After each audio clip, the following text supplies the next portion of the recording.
அதிகாரம் 11.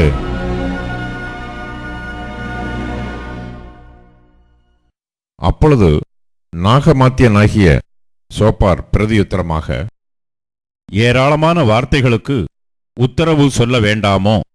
வாய்ச்சாலகன் நீதிமானாய் விளங்குவானோ? உம்முடைய வீம்பு வார்த்தைகளுக்கு மனுஷர் மௌனமாயிருப்பார்களோ? நீர் பரியாசம் பண்ணும்போது ஒருவரும் உம்மை வெட்கப்படுத்த வேண்டாமோ? என் சொல் சுத்தம் என்றும் நான் தேவரருடைய பார்வைக்கு துப்புரவானவன் என்றும் நீர் சொல்லுகிறீர்.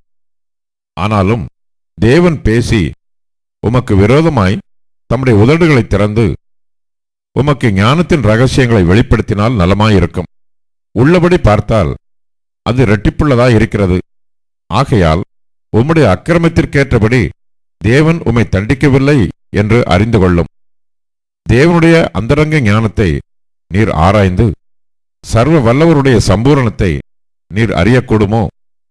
அது வானபரியந்தம் உயர்ந்தது. உம்மால் என்ன ஆகும்? அது பாதாளத்திலும் ஆழமானது. நீர் அறியக்கூடியது என்ன? அதன் அளவு பூமியை பார்க்கிலும் நீளமும் சமுத்திரத்தை பார்க்கிலும் அகலமுமாயிருக்கிறது. அவர் பிடித்தாலும் அவர் அடைத்தாலும் அவர் நியாயத்தில் கொண்டு வந்து நிறுத்தினாலும் அவரை தடை பண்ணுகிறவன் யார்? மனுஷருடைய மாயத்தை அவர் அறிவார். அக்கிரமத்தை அவர் கண்டும் அதை கவனியாதிருப்பாரோ?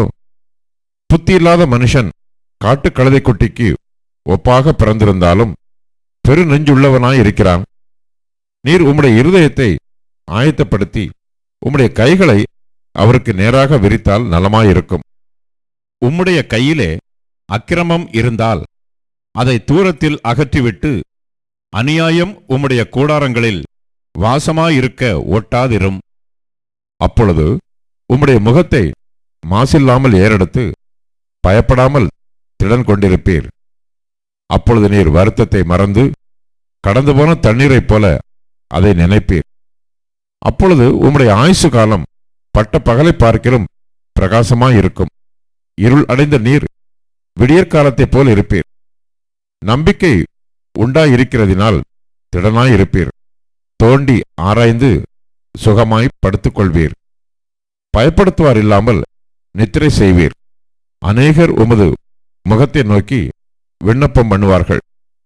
துன்மார்க்கருடைய கண்கள் பூத்துப்போய் அவர்கள் அடைக்கலம் அவர்களை விட்டொழிந்து அவர்கள் நம்பிக்கை சாகிறவன் சுவாசம் போல் அழிந்து போகும் என்றான்.